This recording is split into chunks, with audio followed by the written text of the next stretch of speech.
Our third speaker for this afternoon session is Yuval Filmus from the University of Toronto, and he will talk about Friedgut-Kalai-Naor for Boolean functions on S.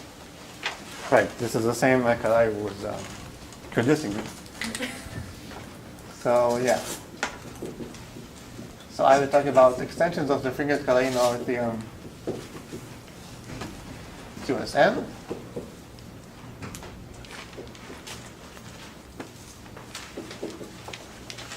And this is all joint work with David Ellis, as you've just seen, and Ehud Friedgut.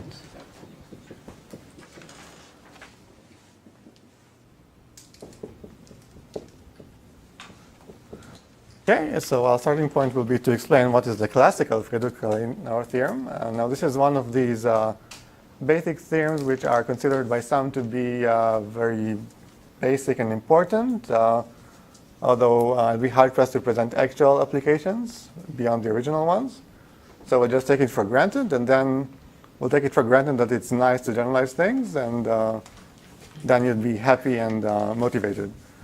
So yeah, let's start with the classical theorem, and we'll start with the FKN theorem V0. So suppose, this is not yet the Friedgut-Kalai-Naor theorem. Suppose f is a Boolean function. So this time Boolean is going to be plus minus 1. Other points will be 0, 1, as I please. Suppose that it's of the form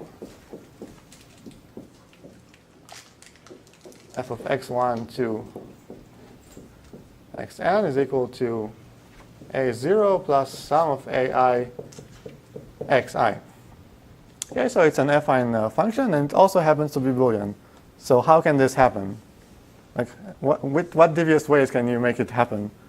So there are no devious ways. So there are two possibilities. Either f is constant, or it's xi or minus xi.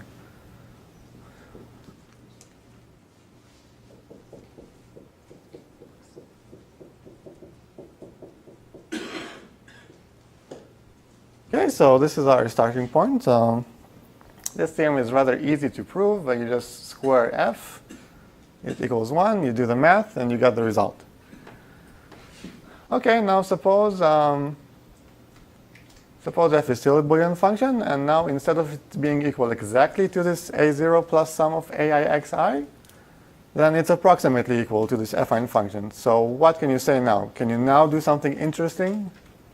Is there now a different way to be almost Boolean without being essentially constant or dictatorship? So that's where the Friedgut-Kalai-Naor theorem kicks in, and it says no. Actually, the only way to even closely satisfy this condition is by being basically one of these functions. So this will be the Friedgut-Kalai-Naor theorem. So again, f is this Boolean function.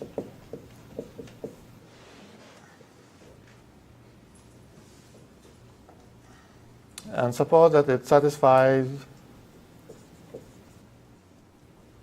so it's close to this affine combination. In what sense? In an L2 sense.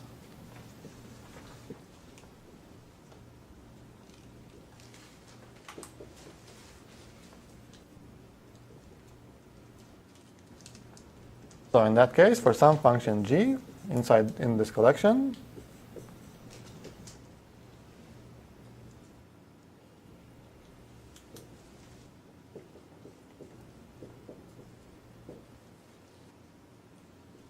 f is close to g.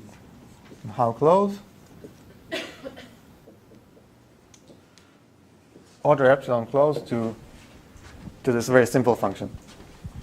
So it's a stability version of this very easy theorem. The Friedgut-Kalai-Naor theorem itself is more interesting to prove. There are many different proofs, and you actually have to do something. Unfortunately, I don't have time to explain exactly what. Okay, so I started this talk by saying that the Friedgut-Kalai-Naor theorem isn't actually as useful as you might think, but it does have some applications in Erdős-Colorado theory. So if you wanted to prove a stability version of the Erdős-Colorado theorem, so now you have your intersecting family of sets. So for some settings of the parameter, then the maximum family is at most a dictatorship.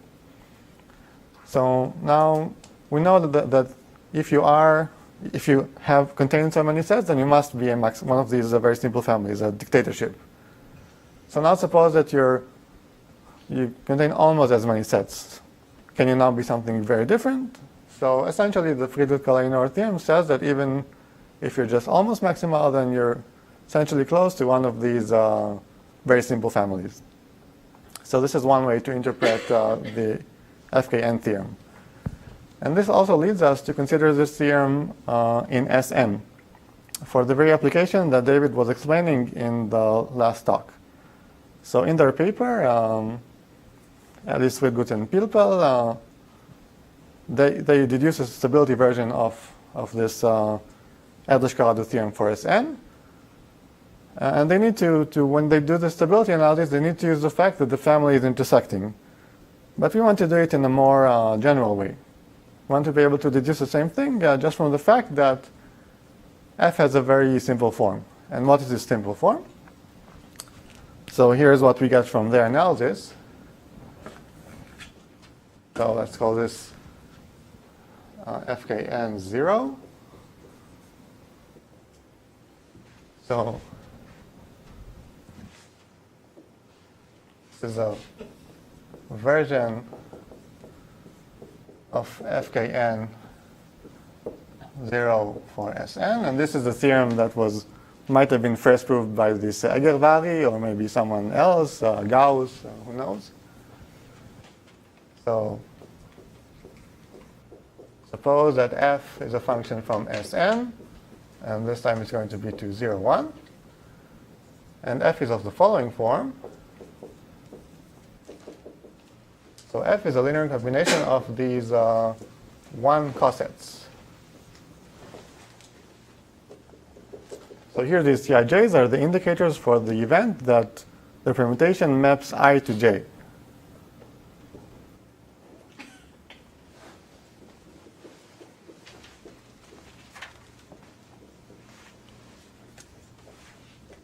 Then in that case, f is a dictatorship.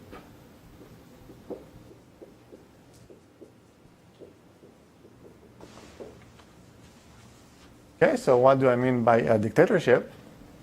So there are two ways to look at it. So either the function f depends only on the image of some point, so it depends only on some pi of I, or it depends only on the inverse image of some point, pi of minus 1 of I. So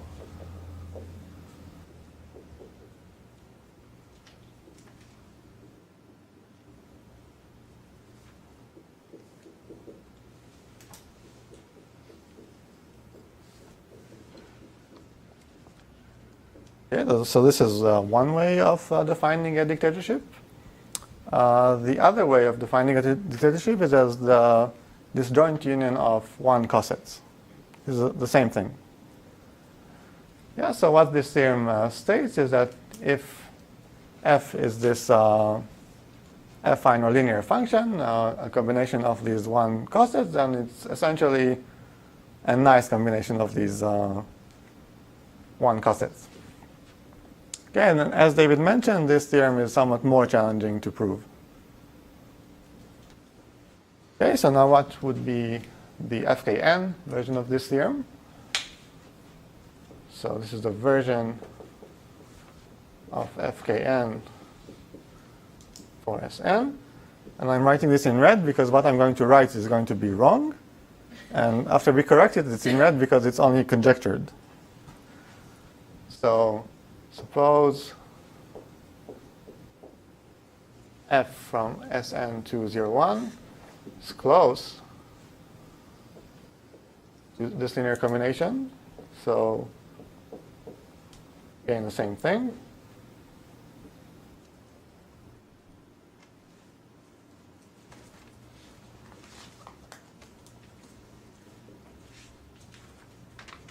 Then for some dictatorship G,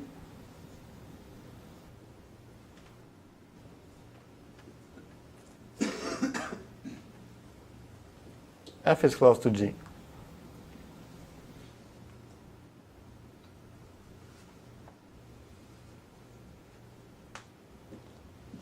Okay, so this is a false conjecture.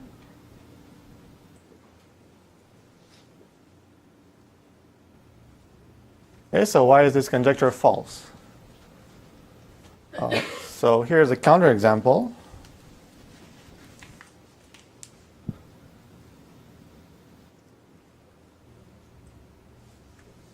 Giving you time to think of the counterexample on your own. So you take the function f, which is the union of the cosets t1, 1 and t2, 2. So this is a function which is very close to a function of this form, say t1, 1 plus t2, 2, but it's not close to any dictatorship. Okay, so this theorem is a bit too optimistic. So instead we have to fix it.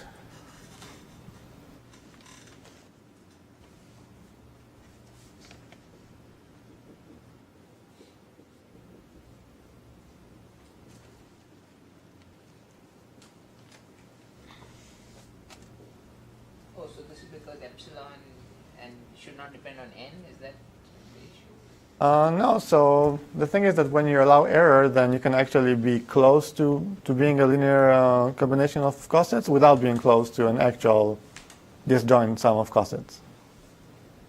Yeah, if there's no error, then this can't happen, because when your cosets are not disjoint, then there is some error. But the point is that the intersection of two cosets is very small. Yeah. But So t11 is very small, right? You should think of epsilon depending on n for this purpose. Okay, but also. yeah, so everything is relative. Yeah. Yeah. So like the epsilon here is 1 over n squared, and here, if you actually want a dictatorship, you get 1 over n, which is a huge difference. Okay, so this is. If you replace it with f of epsilon, it will be okay. If you replace it with. O of epsilon by a function of Oh. epsilon, root epsilon, then it's okay. Yeah, it could be the case. You don't know. We don't know. We do have results that have square root epsilon in the statement, but they don't answer your question. It's a star. Yeah. Yeah, but you're right, and it's actually a very natural solution to this problem. Yeah, I guess in a sense, this result is, yeah. Okay, so this conjecture might also be false. It's just a conjecture. Do you believe it, David? Which conjecture? So, This conjecture. yeah, I definitely believe the conjecture. Yeah, but no. Okay, so we might have differing opinions, but this conjecture might be true. Instead of proving the conjecture, which we don't know how to do, I'll give you two examples of things we do know how to do. So we have one result which makes sense for balanced functions, and the other one which makes sense for sparse functions. Okay, so this is a trilogy of papers, but I only mentioned the first two of them by these group of 3 authors. So our result for sparse functions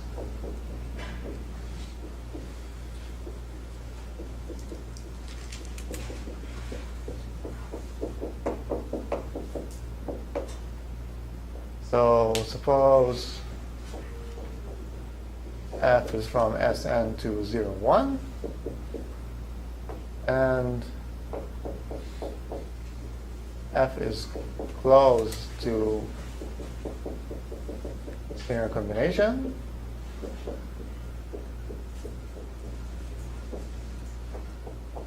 Then for some g, which is the union of not necessarily disjoint union of C, of C 1 cosets, where C is the number of cosets that you expect this family to have. So it's the expectation divided by 1 over n, which is the expectation of 1 coset. So for some g which is the union of this many cosets, then the difference, the error, the distance from f to g, so here's my promised squared epsilon.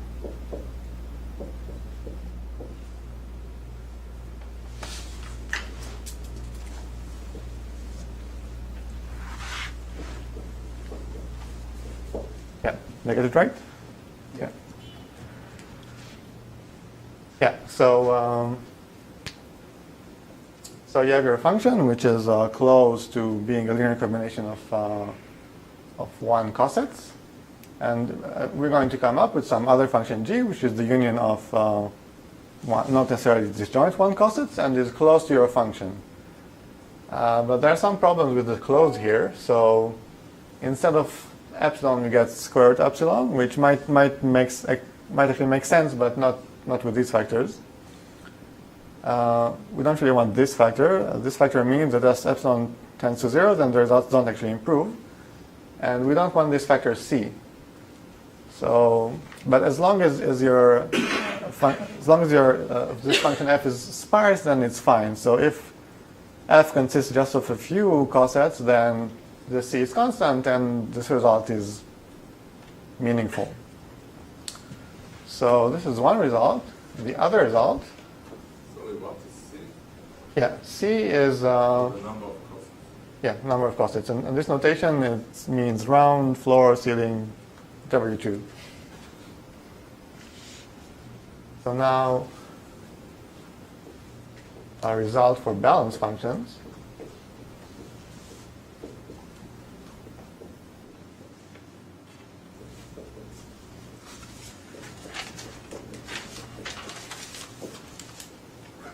So again, we have our function f. Again, it's close to something.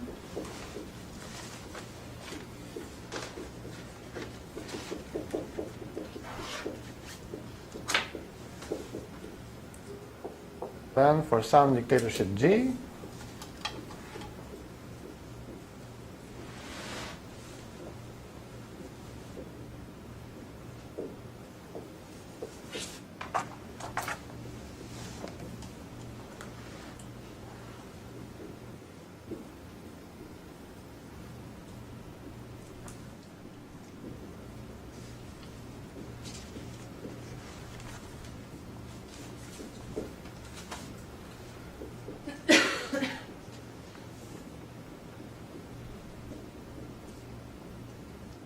I'm sorry to keep you so suspenseful in suspense. So, yeah.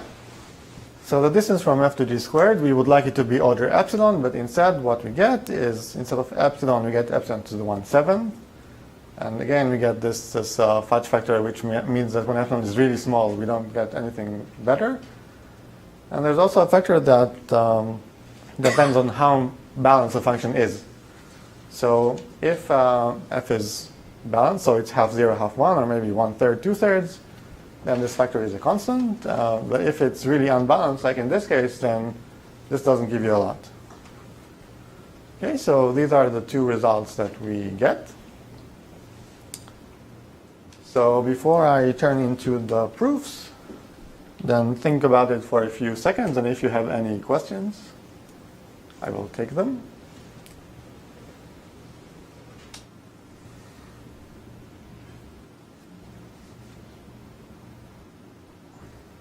And maybe just a quick comment. We basically conjecture that the first statement is true, but just with big O of epsilon times E of f.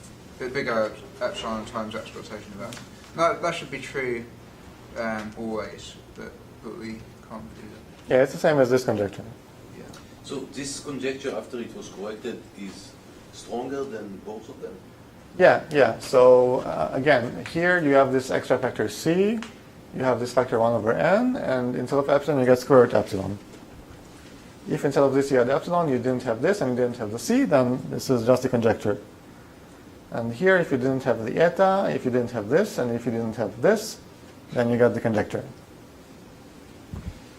Now, it's probably possible to remove these factors and to replace the 7 with something smaller. But I don't think our methods can be optimized to give this conjecture. There was some versions of FKN where there was a worse dependence on epsilon than... Yeah, this is possible. Also, I didn't mention that there are other generalizations of FKN to other product spaces. But somehow when the space is not a product space, then you need to work a little harder. Okay, good. So in the rest of the time, I will prove to you one of these results. So which one do you prefer? The second? Yeah, that's also what I prefer, so lucky for you. So here's what we will actually prove. So to make life easier, we will assume that the function is exactly balanced.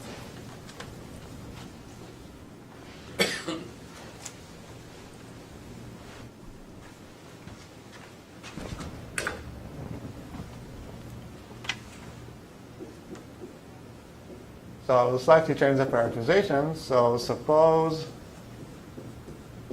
f is a function from Sn to plus minus 1,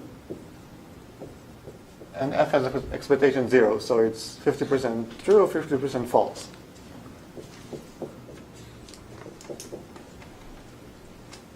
And also, so here we took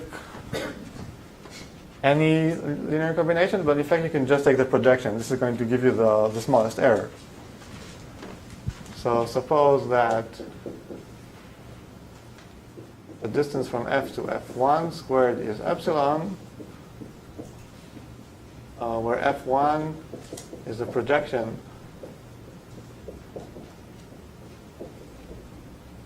of f to the span of these 1 cosets.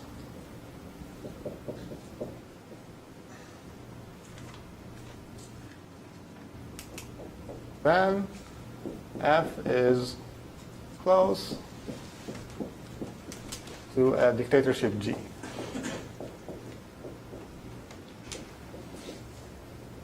Now, since we're not going to see any epsilons in the actual sketch, then it doesn't really matter what I mean by close here.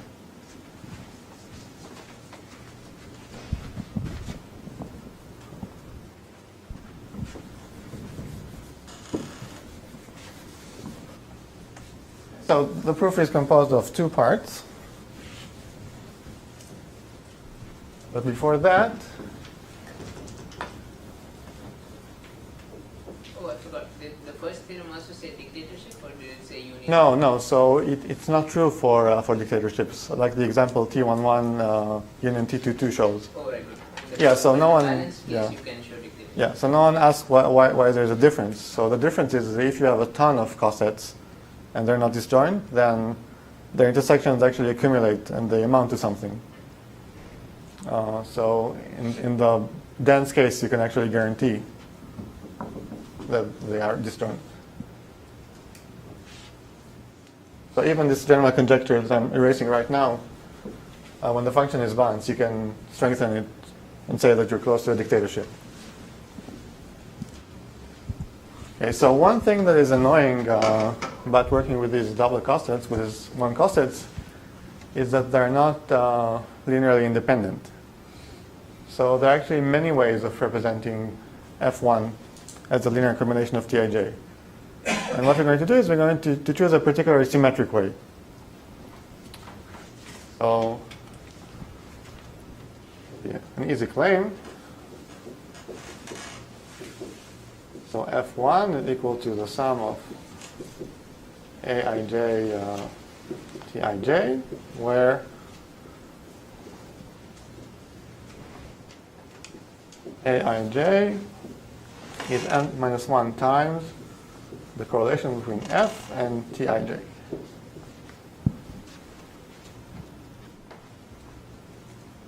Okay, so F1 is this projection of F to the span of the Tij's, so we know it has to be of this form. And you do some calculation, and that's what you get. Now I can say that you perhaps would expect a factor n here, but because the cosets are not disjoint, you only get n minus 1. And more generally, if the function wasn't balanced, you would need to add some factor here, but in the balanced case, it's very nice. So let's look at an example.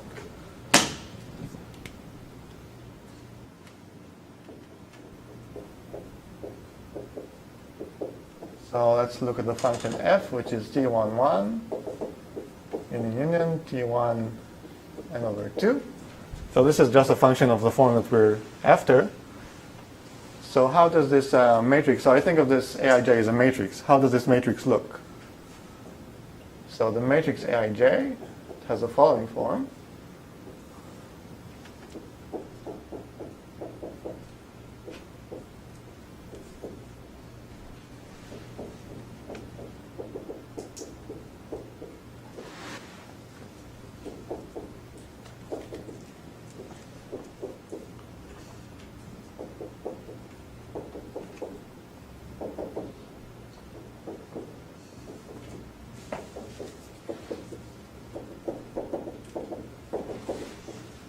Yeah, so on the first row, which corresponds to the interesting row, you have entries which are roughly 1 or minus 1. So it's 1 if you contain the coset, and minus 1 if you don't contain it. And the rest of the entries are small. So now there are two striking things about this matrix. One of them is that all the rows and the columns sum to 0, which is always very nice. The other thing is, from this matrix, how do I determine the value of f1 on any particular permutation? So we just substitute the formula.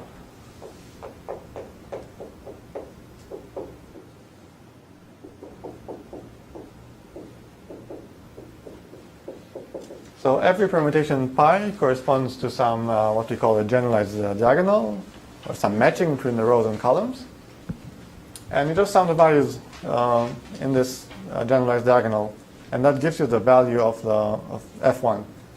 So for example, if pi is the identity permutation, then you have to sum the main diagonal, and if you do it, then you will get 1 in this case.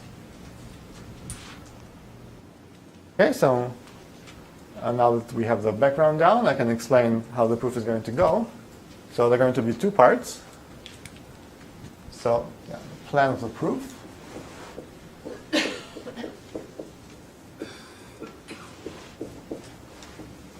So in steps 1 and 2, we're going to show that almost all generalized diagonals have exactly one large element. Where by large, I mean something that is close to plus minus 1. So we show that almost all generalized diagonals have exactly one large element close to plus minus 1. Does that mean that there is just one matching, which is, or not one matching, just one row? Yeah, exactly. So this is the other part of the proof. So suppose that this were true for all the generalized diagonals, then what Avi said is exactly true. So the matrix must look like this, basically. There must be either a row or a column which consists only of large elements. So in step 3, we prove a stability version of Avi's lemma. So we deduce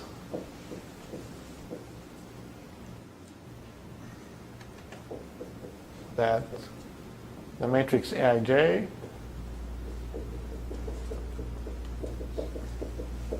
has what we call a strong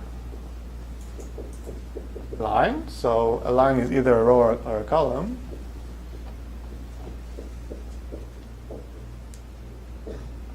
Where most of the entries are large.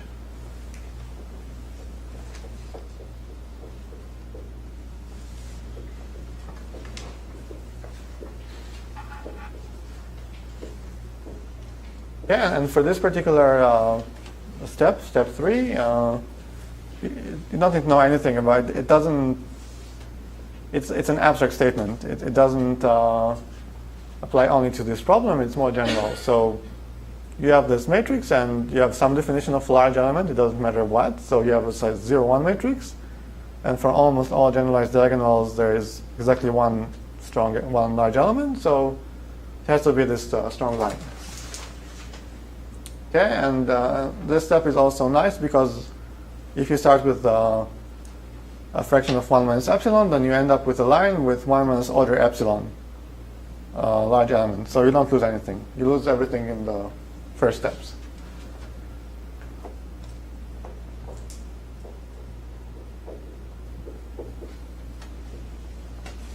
Okay, and once we have this strong line, then we're basically done.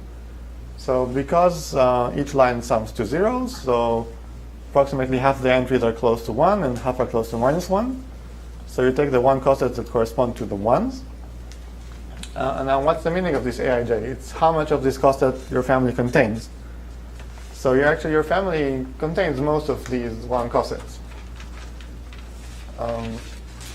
So here we have 2 families, your original family and this union of 1 cosets, and they're both of roughly the same size. And one of them contains most of the others, so they must be really close. So the picture looks like this. So we have 2 circles of the same size, and they have really large intersections, so these parts must be small. Yeah, so now I explained to you steps 3 and 4. I didn't explain how I proved this stability version of Avi's lemma, but it's doable. So now it just remains to show how we do the first part of the proof. Yeah, so any questions regarding this plan of the proof?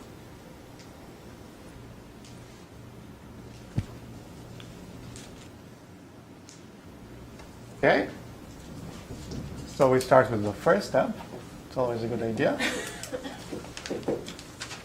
So the idea is to look at the restrictions of F1 to all permutations sending some set I to some set J. So let A and B be subsets of N of the same size. So we define TAB to be the set of permutations that send A to B.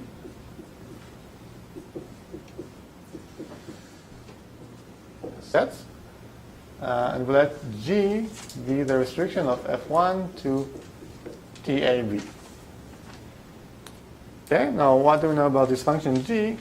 So we can decompose it as 2 functions. So the first function only depends on the value of the input on the set A, and the other one only depends on the values of the input on the complement of A. So we can write G equals G1 plus G2, where, or rather, G of pi equals G1 of pi restricted to A plus G2 of pi restricted to the complement of A, where G1 of pi restricted to A is just the sum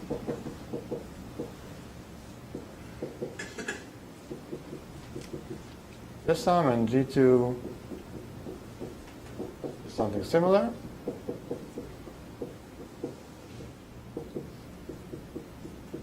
Yeah, so did I call them AIs? Yeah.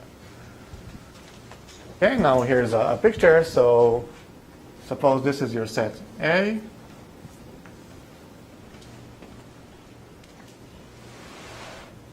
So this is your set A, and this is your set B. So the function G1, let's say it ends here.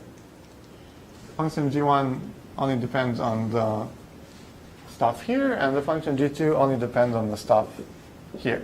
And you can imagine that both of them are actually squares. Yeah, and the key idea here is that G1 and G2 are sort of 2 independent functions that sum to a function which is almost Boolean. So we can say something about them. So for most choices of A and B, what happens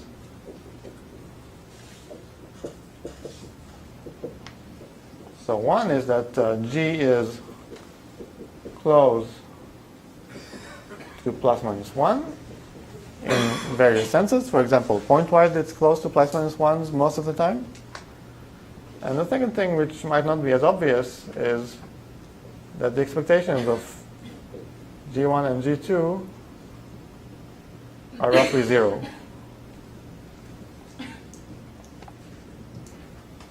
And the reason this is the case is because the lines, all the rows and columns sum to 0. Okay, so now what do we have? We have our function g, which is the sum of g1 and g2, which are sort of independent. And g is almost Boolean. So how can that be? So one of the functions must be constant, and the other one must attain 2 values. Now, since the expectation is roughly 0, then this constant must be 0. So the only way in which this can happen is that one of these functions is roughly 0, and the other one is roughly Boolean. So since g is, so this can only happen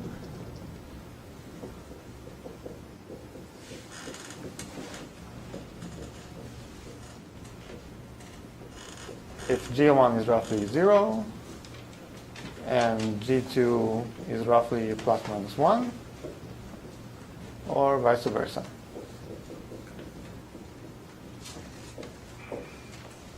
Okay, so this is step 1.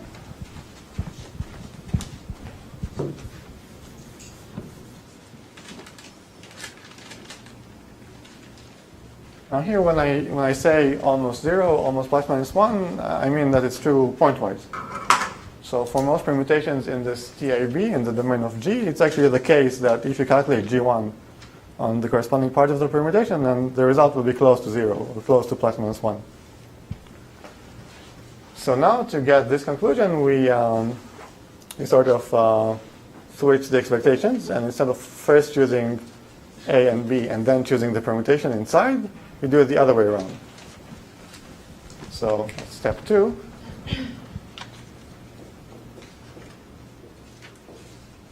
So for most permutations phi,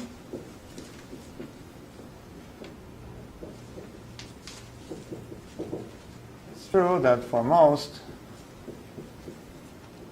A and B compatible with phi,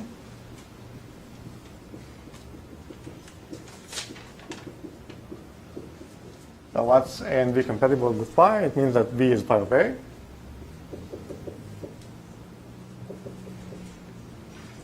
So for most A and B, it's true that G1 of pi is close to 0, and G2 of pi is close to either plus or minus 1, or vice versa.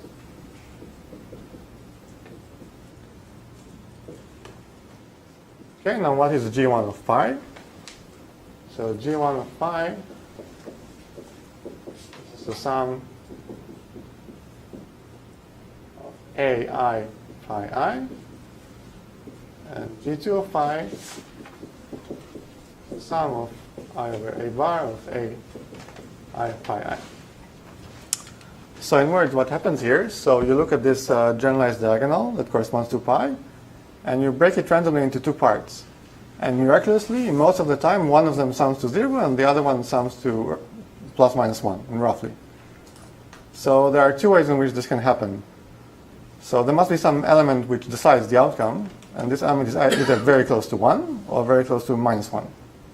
So if it's very close to 1, then whichever half it falls, this is the half going to sum to 1. And if it's minus 1, then it's whichever half it doesn't fall to is going to sum to 1. Or the other possibility. Okay, so this can only happen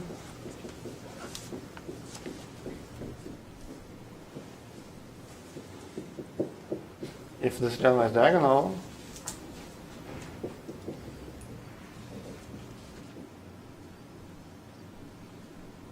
contains exactly one element close to plus or minus 1, which is just what we wanted to show. Okay, so we got that almost all generalized diagonals have exactly one element which is large, close to plus minus 1. And that implies that there is this strong line, either a row or a column, in which most of the elements are strong. And then by taking all the elements that are close to 1 in this line, then we get a dictatorship, which is a good approximation to our function. Okay, so I think my time is over. Almost. You don't have to use all your time, but you still have a few more minutes. Yeah. Okay, so I think I'll let you spend a few more minutes contemplating what you've just heard. And if you have any questions, please ask. So first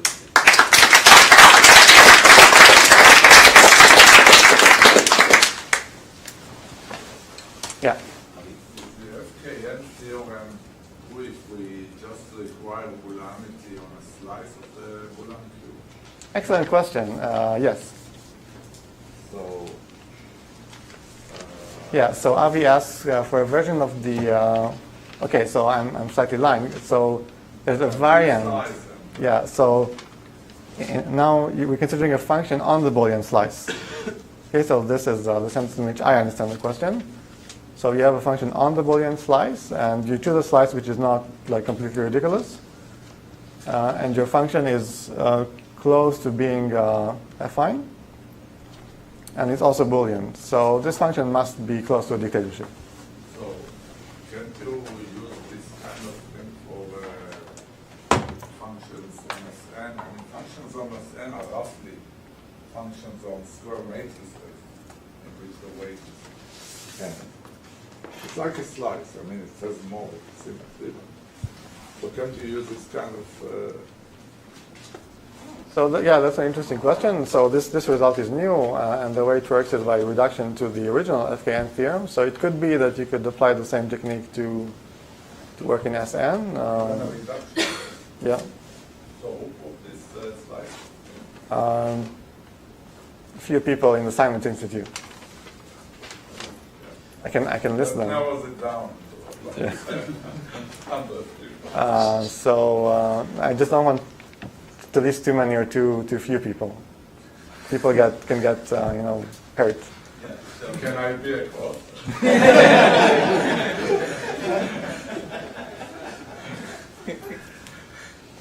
Yes, sure. So what happens if you extend linear functions to higher degree polynomials? Oh, another excellent question. So this is what happens in the paper EFF3. So there what you have, so first of all, in the Boolean case, then this is known as the Kindle-Sapfa theorem, which has an interesting publication history. Non-publication. So the only known published proof appears in Guy Kindle's thesis, the only citable one. So yeah, in the classical setting,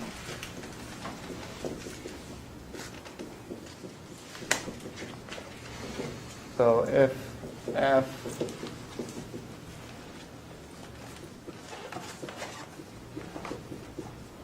satisfies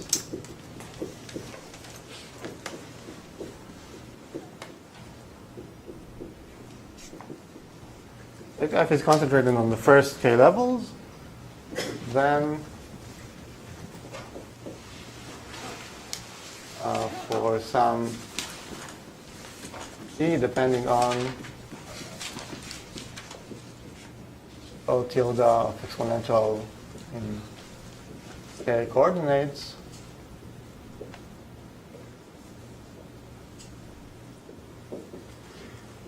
distance between f and g squared is order epsilon. So we're trying to generalize this, so to complete your commutative square. And the analog here, in this case, a possible analog, yeah, so this is Kindle-Sapfa.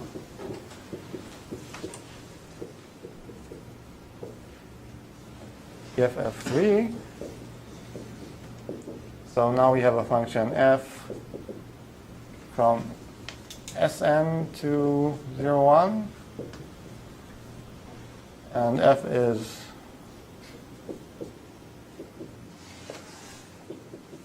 epsilon closed to some CAB, TAB, where A is at most t. So now instead of being close to a sum of 1 cosets, it's close to a sum of t cosets. Then there exists so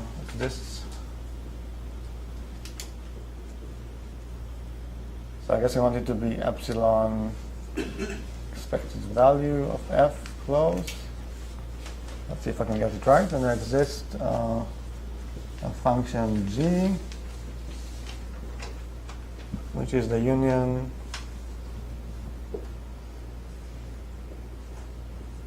of c t cosets, where c is roughly expectation of f over 1 over n to the t, and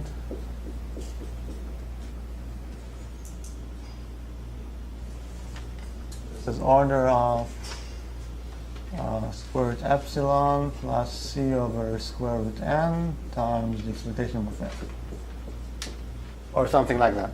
Yeah. Yeah. So this is proved in a way which is similar to EFF1, which I haven't explained, but much more complicated and interesting, and involves an interesting generalization of the Cauchy-Schwarz theorem. So if you like inequalities, then there's something there for you. We haven't tried to generalize EFF2 for t cosets. So here it's actually false. So you might think that if you start with a function which is close to the first k levels, then it has to be close to a k junta, but it's false. You actually have to get to exponentially larger set. And here it's not the case, but maybe if you're a balanced function and it is the case, or maybe it's not the case because in Sn each coset is only 1 over n, whereas here each coset is like 1/2. We don't really know. Yeah. If instead of having Sn as a domain for each function, you have all functions mapping a set of size n into a set of size n. So now this is a product distribution, uniform distribution.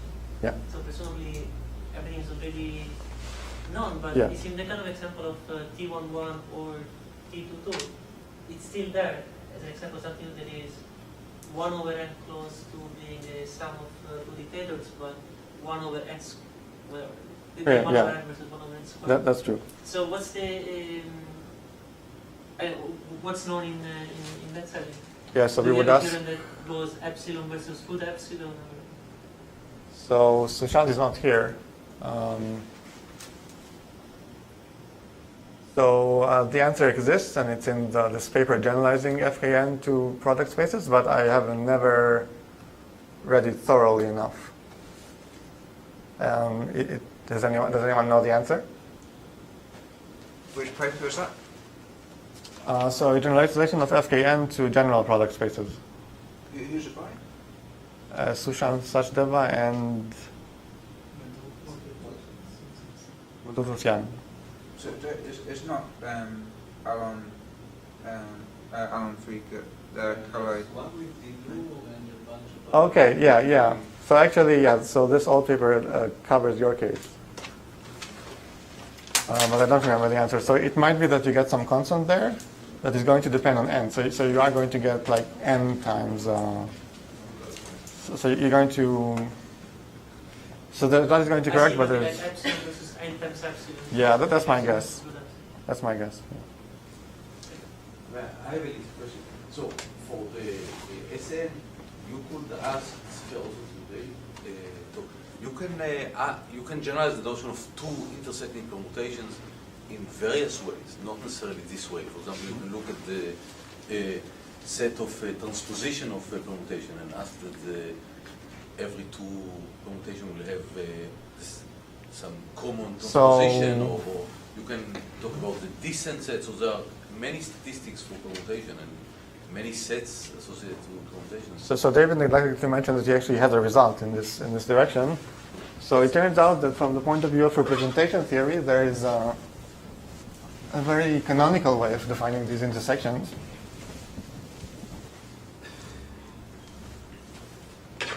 So for any partition lambda of n, you can say, so it's lambda 1, lambda k, partition of n. You say that sigma and tau are lambda intersecting if sigma and tau agree on some partition of the space, or some partition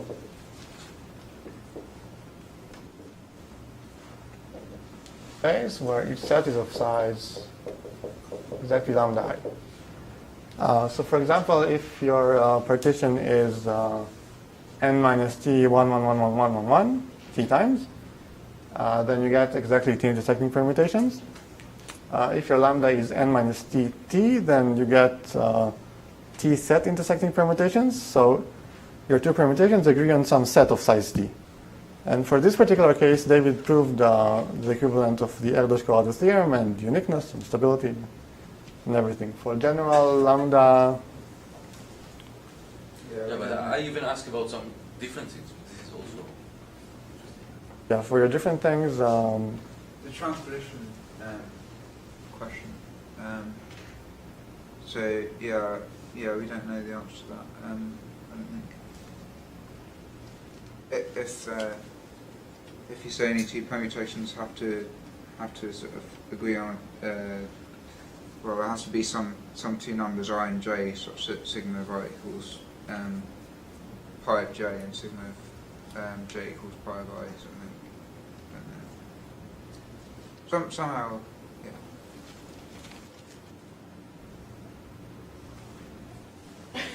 more questions or remarks. So let's